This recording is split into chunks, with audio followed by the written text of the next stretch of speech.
Hello friends, గోంగూర chicken curry ఈ విధంగా చేయండి, చాలా బాగుంటుంది. దానికోసం అయితే పచ్చిమిరపకాయలు, ఉల్లిపాయలు ముందుగా వేపుకోవాలి. తర్వాత ఈ విధంగా మసాలా కోసం అల్లం, వెల్లుల్లి, జీలకర్ర, లవంగాలు, ఒక చెక్క ముక్క, ఉల్లిపాయ, టమాటాలు తీసుకొని ఈ విధంగా గ్రైండ్ చేసుకోవాలి.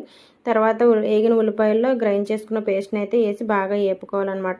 పేస్ట్ బాగా ఫ్రై అయిన తర్వాత ముందుగా కడిగి పెట్టుకున్న చికెన్ని యాడ్ చేసి మసాలా బాగా అతికేలాగా బాగా కలుపుకోవాలి. తర్వాత 2-3 మినిట్స్ మూత పెట్టుకొని ఉడికించుకోవాలి. చికెన్ లైట్గా ఉడుకుతుందండి. ఇప్పుడు ఉడికిన తర్వాత కారము, ఉప్పు, పసుపు, కొంచెం ధనియా పొడి కూడా యాడ్ చేసుకోవాలి. చూసారా, ఈ విధంగా కొంచెం ధనియా పొడి కూడా యాడ్ చేసుకుంటే చికెన్ అనేది ఫ్లేవర్ టేస్ట్ చాలా బాగుంటుంది. తర్వాత 2-3 మినిట్స్ మళ్ళీ మూత పెట్టుకొని ఉడికించుకోవాలి. ఇప్పుడు చికెన్ కొంచెం బాగా ఎక్కువ కుక్ అవుతుందండి. తర్వాత మనకు కొంచెం వాటర్ యాడ్ చేసుకోవాలి. చాలా తక్కువ వాటర్ యాడ్ చేసుకొని మూత పెట్టుకోవాలన్నమాట.